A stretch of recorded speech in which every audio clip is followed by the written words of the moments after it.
السلام علیکم، پروگرام میں آپ کو خوش آمدید۔ پاکستان کے بدحال شہر کراچی سے میں ہوں مسعود رضا۔ لاہور کے اپوزیشن کے جلسے کے بعد سے لگتا ہے کہ حکومت جیسے ایک بہت ایزی موڈ میں آ گئی ہے، بلکہ اب تو یوں لگتا ہے جیسے حکومت مذاق کر رہی ہے۔ عمران خان صاحب کہتے ہیں کہ جس کو استعفیٰ دینا ہے 2 مہینے بعد نہیں، کل استعفیٰ دیں، پرسوں منظور کرتے ہیں اور پھر الیکشن کراتے ہیں، ہمیں کوئی پرواہ نہیں ہے۔ شیخ رشید صاحب انتظار کر رہے ہیں کہ پی ڈی ایم والے پہنچے اسلام آباد دھرنا دینے کے لیے اور وہ ان کا استقبال کریں۔ اعظم سواتی صاحب نے تو منت مان لی ہے، وہ کہتے ہیں کہ یہ آئیں استعفیٰ دیں، ان کے استعفے قبول کروائیں گے، ڈی چوک پر 100 دیگیں چڑھوائیں گے اور غریبوں کو کھانا کھلوائیں گے۔ مذاق اس طرح سے ہو رہا ہے کہ فردوس عاشق عوان صاحبہ چیلنج دے رہی ہیں مریم نواز کو کہ آئیں جی باکسنگ کا مقابلہ کرتے ہیں۔ ایک عجیب صورتحال ہے، ایک طرف کچھ 400 استعفے تیار ہیں، استعفے آ گئے تو آئینی بحران نہ صحیح مگر اخلاقی طور پر سیاسی طور پر ایک مسئلہ حکومت کو پیدا ہو سکتا ہے، لیکن حکومت کو اس کی کوئی پرواہ نہیں، حکومت بالکل چل ماحول میں ہے، کوئی اسے ایشو نہیں، کوئی مسئلہ نہیں ہے۔ اتنا کانفیڈنس لاہور کے جلسے کے بعد سے کیوں؟ کیا واقعی لاہور کا جلسہ اتنا برا شو تھا حکومت کے نزدیک کہ حکومت مزید کانفیڈنس میں آ گئی ہے، یا کچھ اور اس کے محرکات ہیں؟ حکومت بالکل اس بات پر ڈٹی ہوئی ہے کہ نہ این آر او دیں گے نہ ان کو چھوڑیں گے۔ عمران خان صاحب ایک بات اور کہتے ہیں میرا مقابلہ جن لوگوں سے ہے، ان کی قیادت جو لوگ کر رہے ہیں وہ نا تجربے کار ہیں۔ وہ بلاول بھٹو زرداری اور مریم نواز کو کہتے ہیں کہ ان کی کوالیفیکیشن کیا ہے؟ ان کی کوالیفیکیشن صرف یہ ہے کہ ان کے باپ سیاست کرتے تھے تو یہ سیاست میں آ گئے، اور میری تو اسٹرگل ہے، جلسے ریلیاں دھرنے، میں اس کا اسپیشلسٹ ہوں، میرا مقابلہ یہ نہیں کر سکتے۔ کیا واقعی اتنا آسان ہے حکومت کے لیے؟ اسی پر بات کریں گے۔ ہمایوں اختر خان صاحب میرے ساتھ موجود ہیں، تحریک انصاف کے اہم رہنما، میاں جاوید لطیف صاحب رہنما ہیں مسلم لیگ نون کے، اور نیّر حسین بخاری صاحب رہنما ہیں پاکستان پیپلز پارٹی کے۔ زبردست پینل، تینوں ہی سینئر سیاستدان۔ ہمایوں اختر خان صاحب، ایسا لگنے لگا ہے کہ جیسے آپ مذاق کے موڈ میں اب آ گئے ہیں۔ آپ تو آپ کی طرف سے جو بیانات آ رہے ہیں، آپ کے وزراء کی طرف سے بیانات آ رہے ہیں، آپ تو چھیڑخانی جیسے کہ کر رہے ہیں کہ آؤ استعفیٰ دو، قبول کرتے ہیں، کوئی مسئلہ ہی نہیں ہے۔ واقعی اتنا ایزی ہے یہ سب کچھ، اتنا سمپل ہے؟ دیکھیے، ہم نے پہلے دن سے کہا جب سے یہ پی ڈی ایم بنی ہے کہ یہ جو ان کا بیانیہ ہے، دیکھیں اگر تو فوج اقتدار میں ہو جیسے ایوب خان کے زمانے میں تھی، یا ضیاء الحق کے زمانے میں، یا یحییٰ خان کے زمانے میں، یا پرویز مشرف کے زمانے میں، ہم نے دیکھا کہ کچھ سیاستدان تو ان کے ساتھ مل جاتے ہیں۔ بھٹو صاحب کی تو ابتدائی ایوب خان کے ساتھ تھی، نواز شریف صاحب کی ابتدا ہی ضیاء الحق کے ساتھ تھی۔ کچھ پھر ان پہ تنقید کرتے ہیں، اور وہ تنقید پھر جائز ہے کیونکہ فوج سیاست میں کود پڑی ہے، اس لیے سیاستدان جو ان کے مخالف ہیں ان کی مخالفت کریں گے۔ اس وقت ایسی کوئی صورتحال نہیں، فوج اپنی اپنی بیرکوں میں بیٹھی ہوئی ہے اور ملک کے اندر تخریب کاری کا مقابلہ کر رہی ہے، ملک کے باہر جو خطرات ہیں ملک کو درپیش ان کا مقابلہ کر رہی ہے۔ اور جو بیانیہ ہے اپوزیشن کا، وہ تو 1988 میں تعلیم مکمل کر کے آیا، میں نے مسعود بھائی ہر الیکشن میں بالکل یہی بیانیہ دیکھا ہے۔ ہر الیکشن میں اپوزیشن جو ہار جاتی ہے کہتی ہے کہ جی اس کو اسٹیبلشمنٹ لائی حکومت کو، ہم ان کو مانتے نہیں ہیں اور ہم استعفے دیں گے، اور لانگ مارچ ہوتی ہے، شارٹ مارچ ہوتی ہے، دھرنے ہوتے ہیں۔ یہ کوئی نئی بات نہیں ہے یہ الزامات، اور انہوں نے جو فوکس کر کے پی ڈی ایم نے 20 کو نام لے لے کے ملک کے ایک اہم ادارہ، جو آپ کوئی بھی پول لے لیں، فوج اور جوڈیشری جو ہے وہ ان بہت اہم ادارے تصور میرا سوال شاید آپ سن نہیں پائے، آپ سے میں نے سوال یہ کیا تھا کہ آپ بہت ایزی موڈ میں آ گئے لاہور جلسے کے بعد، ایسا لگتا ہے جیسے مذاق کے موڈ میں ہیں آپ لوگ، اور اب جو بیانات آ رہے ہیں اس میں کوئی ڈر خوف نہیں ہے۔ آپ کہتے ہیں استعفے لاؤ، کل منظور کرائیں گے، پرسوں الیکشن کرائیں گے، دھرنا دینا ہے دھرنا دو، ایک ہفتے سے زیادہ تم بیٹھ نہیں سکتے، آپ بالکل ایزی موڈ میں آ گئے۔ کیا یہ واقعی اتنا سمپل ہے؟ جی، میں اسی پہ آ رہا تھا، کیونکہ آپ نے اب دیکھا کہ لاہور پہ انہوں نے اینٹی کو اپ کیا، اور میں 32 سال سے لاہور میں سیاست کرتا ہوں، میں نے لاہور میں کسی قسم کا کوئی کرنٹ نہیں دیکھا اس جلسے کے لیے۔ اس کو دیکھ کے، لاہور کے جلسے کو دیکھ کے ہم سمجھ رہے ہیں، جو ہم نے پہلے دن سے کہا ہے کہ یہ جو ان کا بیانیہ ہے اس کی کوئی ٹریکشن نہیں ہے، عوام میں ٹریکشن نہیں ہے۔ عوام میں اگر آپ کووڈ کی بات کریں یا روزگار کی بات کریں یا مہنگائی کی بات کریں، اس کی شاید ٹریکشن ہو، اس کی کوئی ٹریکشن نہیں ہے کہ کچھ لیڈران، وہ بھی سارے نہیں، وہ فوج کو نام لے لے کے برا بھلا کہہ رہے ہیں، اس کی زیرو ٹریکشن ہے، اور یہ جو ان کا بیانیہ ہے یہ فیل ہوا ہے۔ اب ہم کہہ رہے ہیں ہمیں یقین ہے، اول تو یہ پوری پارٹی اکٹھی ریسیگنیشن کے معاملے میں ہے ہی نہیں. جب یہ نہیں ہے, ہمیں معلوم ہے نہیں ہے, تو ہم کہہ رہے ہیں آؤ 2 ریسیگنیشن, اور جو بھی 2 4 10 12 بولے بسرے دیں گے ان کا ہم الیکشن کرا دیں گے. ہم نے بالکل یہ کہا ہے. دوسرا یہ ہے کہ ان میں کسی قسم کی یہ صلاحیت ہی نہیں ہے. عمران خان صاحب بالکل صحیح کہہ رہے ہیں. یہ تو ان کو تو یہ پرنس آف ویلز, یہ پرنسز آف ویلز ہیں یہ سارے, یہ جا کے کیا دھرنے دیں گے 126 دن کے, اور کیا مصیبتیں بھگتیں گے, اور سردی اسلام آباد کی دیکھیں گے. اس لیے ہم ان کو ڈیر کر رہے ہیں, مذاق نہیں کر رہے. اب ہم نے دیکھ لیا ہے کہ یہ ان میں جو بھی تھوڑی بہت اس میں وہ اسٹیم تھی وہ بھی ختم ہو گئی لاہور جلسے کے بعد. اس لیے سیاست میں اب ہم ان کو ڈیر کر رہے ہیں کہ آؤ اگلا جو قدم اٹھانا ہے مگر بڑی امپورٹنٹ بات یہ آپ بھی کہہ رہے ہیں, اور تقریباً آپ کی طرف سے سب یہ بات کہہ رہے ہیں. نیل بخاری صاحب, کیا وجہ ہے کہ پوری حکومت کے جتنے بھی وزیر ہیں, مشیر ہیں, خود وزیر اعظم صاحب ہیں, سب اس بات پر متفق ہیں کہ پی ڈی ایم کی طرف سے استعفے نہیں آئیں گے, آپ لوگوں میں ڈیوائیڈ ہے. کیا آپ کے اندر ایسی وائبز موجود ہیں؟ ان کو کہاں سے پتہ چل رہا ہے؟ آپ تو اندر بیٹھے ہوئے ہیں. میں عرض کر دوں آپ کو کہ یہ جو پی ٹی آئی کی لیڈرشپ ہے اور ان کے وزراء ہیں, یہ بڑے عجیب ان کی طبیعت ہے, اور یہ ماسٹر ہیں یو ٹرن لینے کے. ابھی کہتے ہیں کہ ہم استعفے ایکسیپٹ کر لیں گے, اور انہوں نے وہ بھی ایکسیپٹ نہیں کرنے, اور اس کے لیے بھی یہ لے تو لال کریں گے. پی ڈی ایم کے جو ڈیسیژنز ہیں 11 جماعتوں کے, وہ کلیکٹیو ڈیسیژنز ہیں, اور تمام جماعتیں اس کی پابند ہیں. ریزگنیشنز ہم اپروپریٹ ٹائم پہ جو پی ڈی ایم کی لیڈرشپ ڈیسائیڈ کرے گی اس پہ ہم ٹینڈر کریں گے, اور اپنے اپنے فورم پہ, وہ چاہے وہ پروونشل اسمبلیز ہوں چاہے وہ نیشنل اسمبلی ہو, وہ بالکل سبمٹ کر دیے جائیں گے. اگر یہ کسی خوش فہمی میں رہنا چاہتے ہیں تو میں اس کا علاج میرے پاس کوئی نہیں ہے, لیکن یہ آپ سے عرض کر دیں کہ پی ڈی ایم فرم ہے اپنے ڈیسیژنز پہ, اور ان ڈیسیژنز پہ عمل درآمد کرے گی. اچھا, باقی یہ جو گفتگو ان کے منسٹرز کر رہے ہیں یا بار بار کہہ رہے ہیں, چاہے باکسنگ کا چیلنج کر رہے ہیں, یہ میں سمجھتا ہوں. میری اب بات سن لیں آپ. جی جی جی, ابھی آپ میری بات سن لیں. Let me conclude it now. Please please please. یہ جو بات ہے کہ پارلیمنٹ کا ممبر ہونا ایک اعزاز کی بات ہوتی ہے. یہ جیسے تیسے یہ پارلیمنٹ کے کوئی ممبر بن گئے ہیں, کوئی نان الیکٹڈ جو گورنمنٹ رن کر رہے ہیں, لیکن ہر آفس کا جو ہے نا ایک تقاضا ہوتا ہے, اس کی ایک تکریم ہوتی ہے. جس انداز سے ان کے وزراء گفتگو کرتے ہیں وہ بڑی غیر معیاری گفتگو ہوتی ہے ان کی, اور ایون بلو دی بیلٹ گفتگو کرتے ہیں. تو میں نہیں توقع کرتا کہ ممبر آف پارلیمنٹ کو اور جو کیبنٹ کا ممبر ہو اس قسم کی گفتگو کرے. اس کے آفس کے جو تقاضے ہیں کم از کم وہ تو پورے کریں. لیکن یہ سارے جو گفتگو کرنے والے ہیں یہ سارے سیاسی مسافر ہیں, کبھی ایک جماعت میں, کبھی دوسری جماعت میں, کبھی تیسری جماعت میں. ان کی اپنی کوئی کنوکشن نہیں ہے. نہ شیخ رشید کی کوئی اپنی کنوکشن ہے, نہ فردوس عاشق اوان کی کوئی کنوکشن ہے, نہ اعظم سواتی کی کوئی کنوکشن ہے. اور یہ جو عمران خان کہتا ہے جی میں نے تو جدوجہد کی, تمہاری جدوجہد کامیاب نہیں ہوئی. 2011 میں سلیکٹرز نے تمہیں کامیاب کرانے کا بیڑا اٹھایا اور تمہیں پھر کامیابی ملی. اس سے پہلے 2011 تک تمہاری کیا ایگزسٹنس تھی؟ نیشنل اسمبلی میں تمہاری کیا حیثیت تھی؟ 2002 میں 1 سیٹ تمہارے پاس تھی, اور آپ کہتے ہیں جی میری 22 سال کی جدوجہد ہے. 22 سال کی جدوجہد کا نتیجہ کہتے ہو 2018 میں آ کے ملا ہے. 2011 میں آپ کو پروموٹ کیا گیا, اور اس کے بعد آپ وہ بھی جو پروموٹرز تھے وہ آپ کو پولیٹیکل فیڈ ملے گی. اس سے پہلے آپ خیرات ہی مانگتے رہے, چاہے وہ اسپتال کے لیے مانگیں یا کسی اور کے لیے مانگیں. سر آپ سینئر پارلیمنٹیرین ہیں, سینئر سیاستدان ہیں, آپ سے بھی پوچھوں گا, اور میاں جاوید لطیف صاحب آپ سے, کہ امپیکٹ کیا ہوگا ان استعفوں کا اگر آپ لوگ دے دیتے ہیں؟ یہ اگر نہیں سمجھ پا رہے ہیں تحریک انصاف کے لوگ تو ایک بار بتائیے کہ اس کا امپیکٹ کیا ہوگا. دیکھیں مسعود رضا, 2 چیزیں ہیں.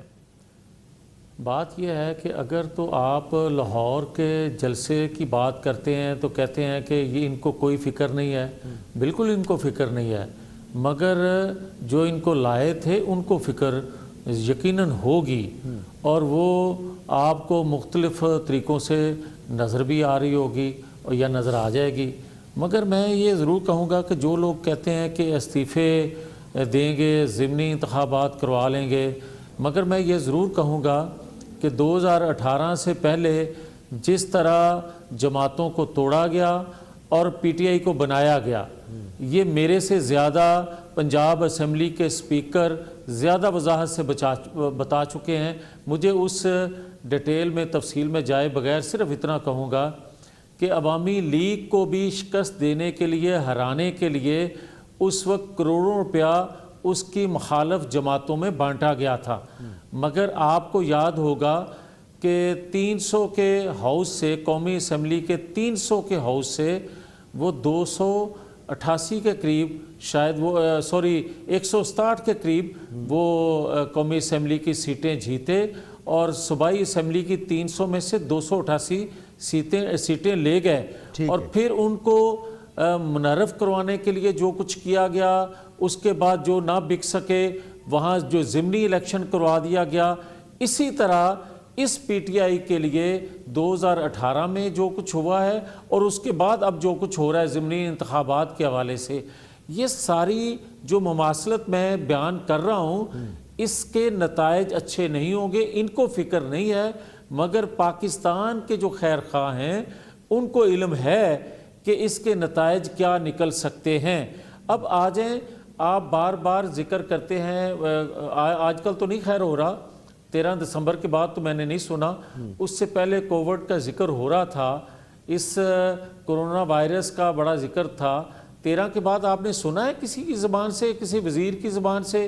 اب تو صوبائی اسمبلی کا اجلاس ہونے جا رہا ہے اور وزیروں کی زبان سے نہیں سن رہے، میڈیا میں تو ہم کر ہی رہے بات. بالکل یس، آپ میڈیا کے لوگ کر رہے ہیں نا، مگر مجھے یہ بتائیں کہ اس وقت تو ان کی زبان سے اور کوئی بات ہی نہیں نکلتی تھی. اور اسی طرح جب پی ڈی ایم نے اپنی تحریک کا جلسوں کا اناؤنس نہیں کیا تھا، اس سے پہلے بھی 2 ماہ آپ ان کی زبان سے نہیں کسی نے سنا ہوگا. کیا اس وقت کرونا ختم ہو گیا تھا پاکستان کے اندر، یا آج ان 8-10 دنوں میں ختم ہو گیا؟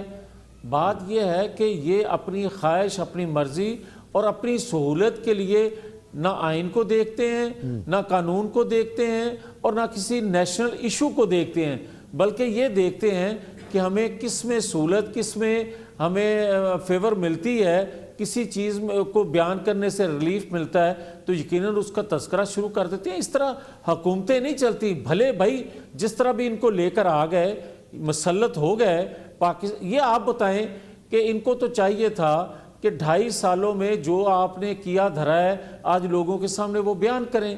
آپ کو کیا ضرورت ہے بار بار یہ کہنے کے کہ این آر او نہیں دیں گے، چھوڑیں گے نہیں، مار دیں گے؟ وہ عمران خان صاحب کہہ رہے ہیں 5 سال کے بعد پوچھیے گا، 5 سال کے بعد پوچھیے گا، 5 سال کا مینڈیٹ ہے، 5 سال کے بعد جواب دیں گے قوم کو. کیا انہوں نے 5 سال کے بعد ان سے؟ کیا مجھے یہ بتائیں کہ کیا 2.5 سال گزرنے کے بعد کوئی ان کی سمت نظر آ رہی ہو کسی بھلائی کے کام کے لیے؟ ایک اینٹ انہوں نے بنیاد اس کی رکھ دی ہو تو کوئی امید کرے گا 15-20 سال بعد جناب یہ عمارت تعمیر ہو جائے گی. بھائی آپ نے کیا کیا ہے 2.5 سالوں میں جو آپ لوگوں کو یہ ورگلانے میں کامیاب ہوں کہ آئندہ 2.5 سالوں میں مکمل کر لیں گے؟ آپ نے مہنگائی جو کر دی، آپ نے قرضوں کا انبار جو لگا دیا، آپ نے پاکستان کے اندر گیس بجلی کے ریٹس دیکھو مسعود رضا. اور مسعود رضا میری بات نہ سنو، آپ آج لوگ کہہ رہے ہیں، یہ گلی کوچوں میں جا کے دیکھو، لوگ کہتے ہیں کہ اپنے کتوں کو جو فوڈ دے رہا ہے اتنا مہنگا، غریب کے بچے کو ایک وقت کی سوکھی روٹی نہیں مل رہی، اور یہ منہ چڑھا رہا ہے غریبوں کا، یہ منہ چڑھا رہا ہے ان لوگوں کا جن کو ایک وقت کا آٹا خریدنے کی ہمت نہیں رہ گئی 2.5 سالوں میں. یہ تمام چیزیں میں رکھتا ہوں ہمایوں اختر خان صاحب کے سامنے ایک مختصر سے بریک کے بعد. بالکل لوگوں میں غصہ موجود ہے، لیکن جواب یہ آتا ہے حکومت کی طرف سے کہ جی ہم نے کرنٹ اکاؤنٹ ڈیفیسٹ کم کر دیا، قومی خسارہ ہم نے کم کر دیا، کرنٹ اکاؤنٹ ڈیفیسٹ کو ہم ڈیل کر رہے ہیں، قرضوں کا جو بوجھ ہے اس کے تلے ہم دبے ہوئے تھے لیکن معیشت کو آگے لے کے جانے کی کوشش کر رہے ہیں. یہ جواب آئے گا وہاں سے. بہرحال آپ نے سوال اٹھائیں، ایک بار پھر رکھوں گا ہمایوں اختر خان صاحب کے ساتھ ایک مختصر سے بریک کے بعد.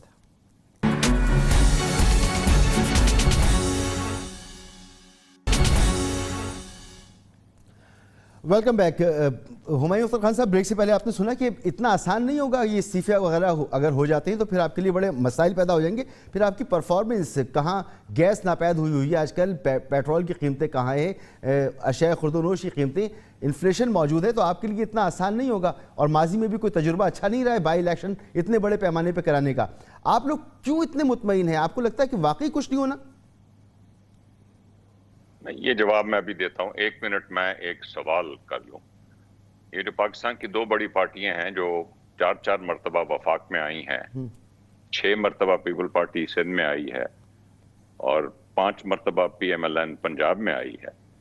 ہم سے تو پوچھا جا رہا نا ہم نے 2.5 سال میں کیا کیا ہے. آپ ذرا یہ بتائیے کہ یہ سال آپ نے کیا کیا ہے. مجھے ذرا گنوا کے بتا دیں کہ آپ کی ان ساری چیزوں کے نتیجے میں 23 مرتبہ ہم IMF کے پاس گئے ہیں اور ملک کی حالت ویسی کی ویسی, غریب کی حالت ویسی کی ویسی. آپ ذرا ہمیں جواب دیں پہلے کہ آپ ابھی کون سا نسخہ لے کے نکلے ہوئے ہیں کہ عوام کے لیے کیا کریں گے جو آپ پہلے نہیں کر سکے. دوسری بات, آپ نے جو سوال کیا کہ انتہائی مشکل حالات میں ہم نے جو اکانومی ملی اس کو ہم نے, دنیا نے تسلیم کیا, سٹرکچرلی اس کو ٹھیک کیا, اوپر سے کووڈ آٹپ کا جس کا دنیا نے تسلیم کیا, جس ایسن طریقے سے لائفز اور لائیولیہڈ کا ہم نے بیلنس رکھا, اکانومی بھی تباہ نہیں ہونے دی, غریب کو بھی تباہ نہیں ہونے دیا.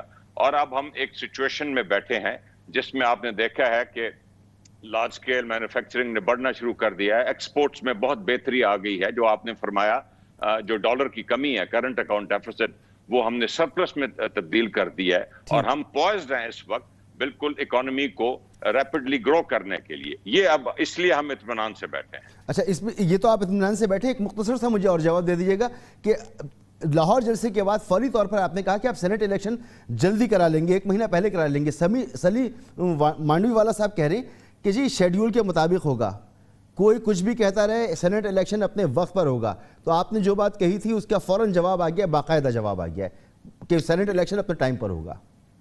دیکھیے میری بات سنیں, within 30 days جب یہ پورا پینل جو ہے سینیٹر قابل احترام سینیٹرز کا ریٹائر ہو رہا ہے جی, اس کے 30 دن پہلے اور ریٹائرمنٹ ڈیٹ سے تک الیکشن ہو سکتا ہے. آبویسلی وفاقی حکومت بیٹھی ہے اور چاہے وہ نیشنل اسمبلی کا الیکشن ہو یا پروونشل اسمبلیز کا یا سینٹ کا, یہ رائٹ تو الیکشن کمیشن کا ہے, لیکن وہ گورنمنٹ سے مشورے کے بعد ایک ڈیٹ اناؤنس کرتی ہے. ہم صرف یہ کہہ رہے ہیں کہ جو آئین کے مطابق جو ہمیں 30 دن ملتے ہیں اس میں ہم الیکشن کرانا چاہیں گے. تو اس میں کوئی ایکسٹرا آرڈنری بات تو ہم نے کی نہیں. چلیں, اس میں کوئی سے ہے سینٹ کی بھی؟ نیر بخاری صاحب, کیا سینٹ کی بھی اس میں کوئی سے ہے؟ سلیم مانڈوی والا صاحب کہہ رہے ہیں کہ جی کچھ بھی ہو جائے شیڈیول کے مطابق ہوگا, کوئی کچھ بھی کہتا رہے. تو حکومت اور الیکشن کمیشن انہی کا معاملہ ہے یا سینٹ بھی اس کے اندر ایک فریق ہے؟ شکریہ. پہلے تو محترم جناب ہمایوں اختر صاحب نے کہا کہ میرا سوال ہے, تو میرا خیال ہے سوال انہوں نے اپنی ذات سے کیا. 1990 سے لے کے 2007 تک یہ فیڈرل کیبنٹ کے ممبر رہے ہیں اور پھر یہ خود ہی جواب دے دیں گے کہ ان کی کیا کارکردگی رہی ہے اس عرصے میں.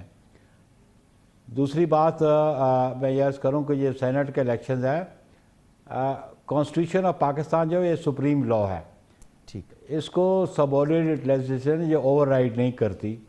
اور اس میں آرٹیکل 224 میں لکھا ہوا ہے کہ جب ٹرم پوری ہوگی وہ ٹرم سے not earlier than 30 days election commission کرائے گا. اور پھر آرٹیکل 219 ہے, اس میں بڑا کیٹیگوریکلی لکھا ہے جو functions and duties of election commission. تو وہ سینٹ کے الیکشن کرانا انہی کا کام ہے, شیڈول بھی دینا انہی کا کام ہے. اور الیکشن وہ یہ جو کنٹروورسی بائی ڈیزائن گورنمنٹ نے شروع کی کہ لوگوں کی توجہ مہنگائی سے ہٹانے کے لیے, پی ڈی ایم کی مقبولیت سے لوگوں کی توجہ اٹھانے کے لیے اور اپنے پرفارمنس کو چھپانے کے لیے ایک نان ایشو کو ایشو بنا دیا. جب ایک پیرامیٹرز ڈیفائنڈ ہیں کانسٹیٹیوشن آف پاکستان کے اندر ریگارڈنگ الیکشنز, چاہے وہ الیکشن پروونشل اسمبلیز کے ہوں, چاہے وہ نیشنل اسمبلی کے ہوں, چاہے وہ سینٹ کے ہوں, چاہے وہ بائی الیکشنز ہوں یا وہ جنرل الیکشن ہوں, وہ سارا ٹائم فریم اس کانسٹیٹیوشن میں دیا ہوا ہے. تو دس از اے نان ایشو جو انہوں نے شروع کروا دیا ہے. میں سمجھتا ہوں کہ الیکشن کمیشن کے ممبرز جو ہیں وہ ہائیلی کوالیفائڈ لا نوئنگ پرسنز ہیں اور وہ کانسٹیٹیوشن کے مطابق کام کریں گے. انہوں نے تو خواہ مخواہ ایک ایسا ایشو ریز کر دیا جو نان ایگزسٹنس ہے, میں سمجھتا ہوں. اچھا, تو آپ کے نزدیک یہ سپریم کورٹ سے جو وضاحت مانگنے گئے ہیں تو کیا وہاں سے جواب متوقع ہوگا؟ یار سپریم کورٹ کے بیہاف پہ میں جواب تو نہیں دے سکتا ہوں, لیکن سپریم کورٹ آئین کو, قانون کو انٹرپریٹ کر سکتی ہے. وہ نیا آئین نہیں بنا سکتی, وہ قانون نہیں بنا سکتی, اور آئین کے امینڈمنٹ کا طریقہ بھی آئین میں درج ہے. نہیں, کیونکہ اور وہ صرف آپ پارلیمان کا اختیار ہے آئین کو امینڈ کرنے کا. لہٰذا میں آپ سے پوچھ رہا تھا کہ جو نہ وہ صدر پاکستان, نہ پرائم منسٹر, نہ cabinet, they are all irrelevant جو کانسٹیٹیوشنل امینڈمنٹ کے بارے میں. ٹھیک ہے, ٹھیک. اچھا میاں جاوید لطیف صاحب, ایک اور اعتراض جو آ رہا ہے وہ یہ کہ جی جو لیڈرشپ ہے یہ ینگ لیڈرشپ ہے, اس کا تو کوئی تجربہ نہیں ہے, اور ایسی صورت میں جب نواز شریف صاحب قانون کو فیس نہیں کر رہے, عدالتوں سے مفرور ہو چکے ہیں, شہباز شریف صاحب پر جو ہے وہ چال بازی کا مقدمہ قائم ہو چکا ہے, تو ایسی صورتحال میں آپ کی قیادت کی کریڈیبلٹی نہیں رہتی, اس لیے لوگ آپ کے ساتھ نہیں ہوں گے. میرے بھائی ہیں ہمایوں اختر صاحب, اور بڑے شریف آدمی ہیں, میں ان کی خدمت میں صرف یہ عرض کرنا ہوں گا کہ نیر بخاری صاحب نے یہ درست کہا کہ 1900 بلکہ شاید 99 تک یہ اس کا حصہ رہے, نہیں یہ 2008 تک اس سیٹ اپ کا حصہ رہے اور کی پوسٹوں پر رہے. تو میرا خیال ہے کہ یہاں تک تو نیر بخاری صاحب نے جواب دے دیا. اب جو باقی ٹائم بچتا ہے میں اس کا عرض کر دیتا ہوں. مجھے یہ بتائیں کہ پاکستان اس سے پہلے آئی ایم ایف سے یقیناً تمام حکومتیں جو ہیں وہ قرض لینے کے لیے جاتی رہیں, ہم بھی گئے, مگر ان سے زیادہ آسان شرائط پر ہم قرض لیتے رہے. ان کا دعویٰ تھا کہ ہم آئی ایم ایف کے پاس جائیں گے ہی نہیں. پھر انہوں نے نہ صرف گئے بلکہ سب سے کڑی شرائط دنیا میں جو لگیں وہ ان کو قرض دینے کے لیے انہوں نے قبول کی. اس کے علاوہ مجھے یہ بتائیں کہ بار بار یہ بات کی جاتی ہے کہ قومی خسارہ ہم نے کم کیا. قومی خسارہ کس وقت کم ہوتا ہے؟ مجھ سے زیادہ بہتر ہمایوں اختر صاحب بزنس مین بھی ہیں, بتا سکتے ہیں, مگر میں جو تھوڑا بہت جانتا ہوں, مجھے یہ علم ہے کہ پاکستان کے اندر اگر نئی انڈسٹری نہ لگے گی, پاکستان کے اندر لگی ہوئی انڈسٹری کو آپ اپ گریڈ نہیں کریں گے, کوئی ہیوی مشینری پاکستان میں باہر سے نہیں آئے گی, تو کرنٹ خسارہ کم ہونے کی طرف ہی جائے گا.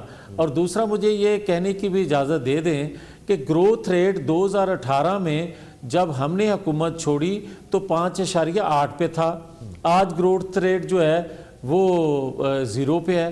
یہ پاکستان میں پہلی دفعہ ہوا ہے. اور چوتھی بات میں یہ عرض کر دوں کہ آج کی مہنگائی جو ہے اس کا موازنہ 2.5 سال پہلے والی حکومتوں سے آپ کر لیں, پھر آپ کو اندازہ ہو جائے گا. پانچویں بات یہ میں عرض کروں گا کہ پیٹرول کی قیمت بڑھاتے ہیں روپوں میں, اور جب کم کرتے ہیں چند پیسوں میں اس کی کم کر کے تو بڑا تیر مارتے ہیں, اور اپنی مہنگائی کا اپنے ہی سالوں سے موازنہ کر کے لوگوں کو کہتے ہیں دیکھیں چینی کی قیمت 2 روپے ہم نے کم کر دی. اور بھائی آپ نے جو 60 روپے بڑھائی ہے اس کا بھی ذکر کر دیا کریں, یہ نہیں کرنا. مگر میں یہ عرض کروں گا کہ پاکستان کے اندر میرے سے نہ پوچھیں یہ اعداد و شمار, یا اعداد و شمار جو میڈیا پہ لائے جاتے ہیں وزراء کی جانب سے, یا کچھ سروے کروا کے اس کے لائے جاتے ہیں.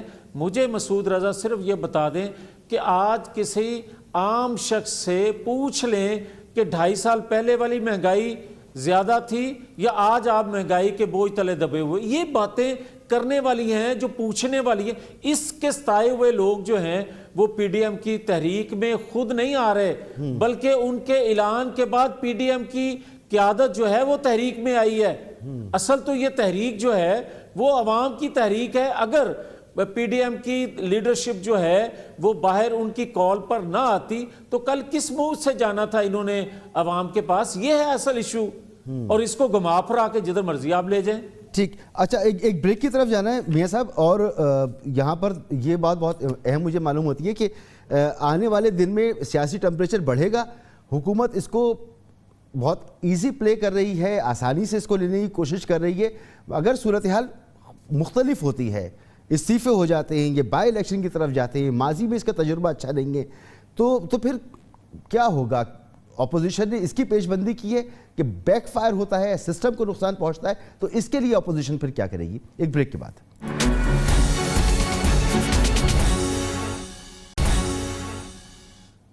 Welcome back. ہمایوں اختر خان صاحب, یہ لازمی تو نہیں ہے نا, ایک تو آپ کی سوال کا جواب دونوں ہی معزز مہمانوں نے دے دیا کہ آپ خود کب تک اس سسٹم کا حصہ رہے تو آپ بہتر سمجھ سکتے ہیں کہ ماضی میں حکومتیں کیا کرتی رہی ہیں اور کس طرح سے ہوتی رہی ہیں. دوسرا یہ کہ جیسا آپ نے سوچا ہے, ضروری تو نہیں ہے کہ ویسے ہی ہو جائے کہ استعفے آئیں یا بائی الیکشن کرا دیں, کوئی مسئلہ نہیں ہے, سب کچھ اچھا ہو جائے گا.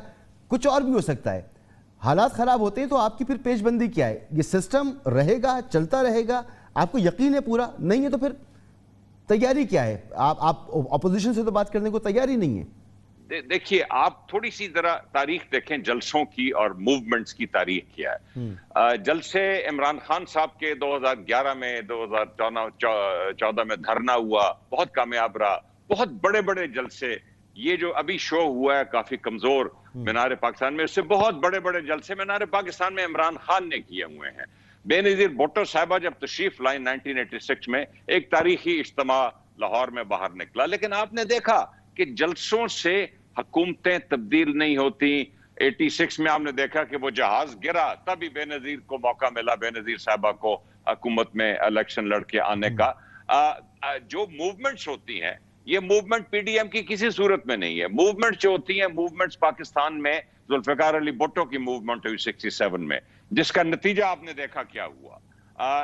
پی این اے کی موومنٹ 1977 میں ہوئی, جس کا نتیجہ آپ نے دیکھا کیا ہوا. شاید فرق نہ ڈالے, مگر استعفیٰ تو فرق ڈالے گا نا. استعفے نے تو پہلے بھی فرق ڈالا ہے. مسعود بھائی, میرا پوائنٹ یہ ہے کہ یہ جلسوں سے کچھ تبدیل ہونے نہیں لگا, اور موومنٹ اول تو ان کی ہے بھی نہیں, اور اگر یہ موومنٹ بنائیں گے تو اس کے نتائج پاکستان کی تاریخ میں کوئی اچھے پولیٹیکل سسٹم کے لیے نہیں رہے. تو سر, استعفوں سے بھی فرق آپ کہہ رہے ہیں قبول کر لیں گے, تو میں یہ کہہ رہا ہوں کہ اگر سسٹم کو نقصان پہنچتا ہے اور آپ کو اس کا اندیشہ ہے تو آپ کہیں گے نقصان پہنچتا ہے تو پہنچے, کوئی فرق نہیں پڑتا. مسعود بھائی دیکھیے, میں نے جیسے گزارش کی کہ ہم نہیں سمجھ رہے, جو ہماری انفارمیشن ہے پی ایم ایل این کے اندر کی بھی, اور پیپل پارٹی ڈیفینیٹلی کسی صورت میں زیادہ انٹرسٹڈ نہیں ہے. وہ نیر بخاری صاحب بہتر بتائیں گے, میں ان کی پارٹی کے باب پہ نہیں کچھ کہنا چاہتا. میں تو جو اپنی معلومات ہیں اس پہ بات کر رہا ہوں. پی ایم ایل این کے اندر جو ہے کوئی اتفاق نہیں ہے استعفوں کا, اس لیے ہم ایکسپیکٹ ہی نہیں کر رہے کہ کوئی خاطر خواہ نمبروں میں استعفے جمع ہوں گے, اور جب جمع ہوں گے تب دیکھیں گے, فیصلے کریں گے. لیکن ابھی ہمارا فیصلہ یہ ہے کہ استعفے آئیں گے تو جو کہ ملک کا قانون ہے اور الیکشن کمیشن کا جو مینڈیٹ ہے, وہ جو سیٹ پہ استعفیٰ آئے گا ادھر وہ بائی الیکشن اناؤنس کریں گے. ٹھیک ہے.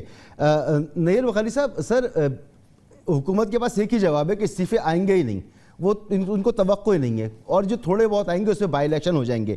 اس اعتماد کی وجہ میری سمجھ میں نہیں آ رہی, کیونکہ آپ کی طرف سے, میرا پھر وہی پہلے والا سوال, کہ آپ کی طرف سے تو بڑی کمیٹڈ ہیں آپ لوگ کہ جی ہر صورت استعفے دے دیں گے, آگے تک جائیں گے. بلاول بھٹو زرداری صاحب نے تو اعلان کیا ہے کہ جی اب تو بات چیت بھی کوئی نہیں ہوگی. تو حکومت کے پاس ایک ہی جواب ہے, اس کے بعد کوئی جواب نہیں ہے. تو آپ کیا فورس ہی کر رہے ہیں, ہونے کیا جا رہا ہے؟ جو ہمارے استعفے آئیں گے بائی الیکشنز نہیں ہوں گے, جنرل الیکشنز ہوں گے. ہم فرم ہیں اس بات پہ. استعفے ہم اسی وجہ سے دے رہے ہیں کہ ہم نئے الیکشنز چاہتے ہیں, صوبائی اسمبلیوں کے, قومی اسمبلی کے. ٹھیک ہے. اور ہماری کمٹمنٹ یہ ہے کہ چیئرمین بلاول نے کہا کہ مجھے اگر سندھ کی گورنمنٹ دینی پڑی, سندھ کی اسمبلی ڈیزالو کرنی پڑی, تو میں وہ بھی کر جاؤں گا. ٹھیک ہے. لیکن ہم یہ چاہتے ہیں کہ اس نالائق حکمرانوں سے اس ملک کو, عوام کو نجات دلوائی جائے. ٹھیک ہے. ٹھیک ہے. اچھا, یہ جاوید عطیہ صاحب, آپ کی اجازت سے صرف ایک مختصر سی بات پوچھ لوں ہمایوں اختر خان صاحب سے. سر فرض کریں پورے استعفے آ گئے, پھر کیا کریں گے؟ ابھی تو آپ یہ کہہ رہے ہیں نہیں آئیں گے پورے. مسعود بھائی, بڑا اسپیکولیٹو سوال ہے. مگر ہو تو سکتا ہے نا. ایک چیز کی اسیسمنٹ کی جاتی ہے. میں سمجھتا ہوں کہ اس وقت 0 چانس ہے کہ پوری اپوزیشن کے استعفے آئے. سر آ گئے نا, فرض کریں آ گئے, پھر کیا کریں گے؟ ہائپوتھیٹیکل کویشچن ہے, وہ تو جتنے آئیں گے اس کے مطابق دیکھیں گے. اس وقت ہمارا فیصلہ یہ ہے کہ چلیں آدھے بھی آ گئے, 200 آ گئے. اس وقت ہمارا فیصلہ پرائم منسٹر کا یہ ہے کہ جو استعفے آئیں گے ملک کے قوانین کے مطابق, آئین کے مطابق, اس میں بائی الیکشنز ہوں. اچھا, کیا توقع کیا کر رہے ہیں, کتنے آ جائیں گے؟ 200 آ جائیں گے, 100 آ جائیں گے, 50 آ جائیں گے, 400 آ جائیں گے؟ نہیں, میں نے 2 بنیادی چیزیں کہی ہیں. اور اگین جاوید نیر بخاری صاحب اپنی پارٹی کی نمائندگی کر رہے ہیں. ہمارا خیال یہ ہے کہ ان کے سٹیکس ہائی ہیں, ان کی سندھ میں حکومت ہے, انہوں نے سینٹ کا الیکشن لڑنا ہے, آگے اپنی سیٹیں برقرار رکھنی ہیں, اور الیکشنوں کا کوئی پتہ نہیں ہوتا, یہ کبھی بھی پریزمپٹیو نہیں ہونا چاہیے الیکشنوں کے سلسلے میں. نتیجہ الیکشنوں کا کبھی کسی کو نہیں پتہ ہوتا. اس لیے میں سمجھتا ہوں کہ پیپل پارٹی, وہ کہتے ہیں نا bird in hand is better than 2 in the bush, وہ میرا نہیں خیال دیں گے استعفے. یہ بہرحال یہ آپ کا خیال ہے, اپوزیشن اپنی طرف پوری اٹل ہے. سر کوئی اور پیش بندی نہیں ہے میاں صاحب, اگر آپ استعفے لے کر آ گئے تو پھر لگتا یہ ہے کہ جنرل الیکشن ہی ہونا ہے, اور کوئی جواب مجھے کہیں سے نہیں مل رہا کہ استعفے اگر آ جاتے ہیں تو کیا ہوگا. اور سر یہ جو خیال ہے ہمایوں اختر خان صاحب کا شہباز شریف صاحب کے بارے میں, اس کا بھی جواب دے دیجیے گا. میری گزارش سن لیں, یہ استعفوں کا, الیکشن کا, بائیکاٹ کا, سینٹ کے انتخابات بیفور ٹائم, یہ بڑا سینسٹیو ایشو ہے. اس کو تھوڑا سا اس طرح نظر میں دیکھیں. میں یہ کہہ رہا ہوں بار بار آپ کی خدمت میں کہ جب 183 ضمنی الیکشن کروائے گئے تھے تو اس کے نتائج کیا آئے تھے. میں آج آپ کو کہہ رہا ہوں کہ اگر 400 سے پلس آپ کو ضمنی الیکشن کروانا خدا نہ خواستہ پڑ گیا تو پاکستان جو ہے خدا نہ خواستہ اس کے آپ نتائج بھگتنے ہم تو دیکھ رہے ہیں, مگر جو ضد پہ اڑے ہوئے ہیں ان کو بھی سوچنا پڑے گا. ان کے بس کا کام نہیں ہے سوچنا, مگر جو سوچنے والے ہیں وہ ضرور دیکھ رہے ہیں کہ کیا یہ ممکن ہو سکے گا. رہی بات شہباز شریف صاحب کے حوالے سے جو ہمایوں صاحب کو فکر لاحق ہے, تو یہ ہمارے گھر کا معاملہ ہے, اور 35 سال سے یہی ہم سنتے آئے ہیں کہ شہباز شریف نہیں ہے, نواز شریف ہیں, نواز شریف نہیں ہیں, شہباز شریف ہیں. خدا کے فضل و کرم سے شریف فیملی اکٹھی ہے, اور ان کے ہوتے ہوئے انشاءاللہ تعالی آخری وقت تک اکٹھی رہے گی. اب آ جائیں جو یہ فکر کر رہے ہیں کہ اپوزیشن کتنے استعفے آئیں گے. 25 تاریخ مسلم لیگ نون نے لاسٹ ڈیٹ دی ہے, 25 دسمبر اپنے ارکان اسمبلی کو. 90% آ گئے ہیں, جو 2-4-10% رہ گئے ہیں وہ اگلے 2-3 دنوں میں مکمل ہو جائیں گے. یہ تو ان کی فکر میں ختم کر دیتا ہوں آج ہی جو ان کو لاحق ہے. رہی بات ہم کریں گے کیا, ہم وہی کریں گے جو جمہور چاہتا ہے, ہم وہی کریں گے جو ریاست پاکستان کے ہر فرد کو کرنا چاہیے. ہم وہی کرنے جا رہے ہیں جو 70 سال پہلے جمہور کی آواز تھی مگر لیڈرشپ نے نہ کیا. ہم وہی کریں گے جو آنے والی نسلوں کو ہم ایک ایسا پاکستان, آئین قانون کی بالادستی کا پاکستان دے کر جائیں جو 70 سالوں میں ہماری نسلیں نہ دے سکی. ٹھیک. اچھا نیر بخاری صاحب, کیا تمام اسٹیک ہولڈرز میں سے اگر حکومت سے بات نہیں ہو رہی تو اپوزیشن کی بات چیت کہیں اور ہو رہی ہے, کیونکہ ظاہر سی بات ہے سسٹم کو ڈیریل کرنا کوئی بھی نہیں چاہے گا. قطعاً کوئی ایسی بات نہیں ہے. اس حکومت کو ہم نے 2.5 سال موقع فراہم کیا گفت و شنید کے پارلیمان کے اندر, لیکن ان کا رویہ جو ہے غیر پارلیمانی رہا ہمیشہ. ان کا پرائم منسٹر جو پارلیمان میں آیا کوئی ایکسپیرینس نہیں تھا اس کو. جو شخص لیڈر آف اپوزیشن سے مصافحہ کرنے کو تیار نہ ہو, وہ جو اپوزیشن کے ممبروں سے گفتگو نہ کرنا چاہے, اور وہ کمیٹیز کی میٹنگ بلائے اور خود حاضر نہ ہو اور لوگوں کو بھیج دے, ایسے شخص سے ہمارے قطعاً کوئی مذاکرات نہیں ہو سکتے, اور نہ ہی کسی اور سے ہمارے مذاکرات ہیں. ہم عوام کے موقف کو سامنے لے کے چلے ہیں, عوام کی تکلیفوں کو سامنے لے کے چلے ہیں, اور اس حکومت سے ہم نجات چاہتے ہیں. نجات چاہنے کے بعد پھر دیکھا جائے گا کہ کیا بات کرتے ہیں, ہم کس سے بات کرتے ہیں. نیر بخاری صاحب, ایک بریک لینا ہے مجھے مختصر سی, اور بریک کے بعد یہیں سے گفتگو شروع کرتے ہیں. پروگرام میں آپ کو ایک بار پھر خوش آمدید. وقت ختم ہو گیا ہے. بہت بہت شکریہ نیر حسین بخاری صاحب, رہنما پاکستان پیپلز پارٹی, میاں جاوید لطیف صاحب مسلم لیگ نون, اور ہمایوں اختر خان تحریک انصاف سے. اگر ان 3 سلجھے ہوئے پڑھے لکھے اور قابل سیاستدانوں کے درمیان اتفاق موجود نہ ہو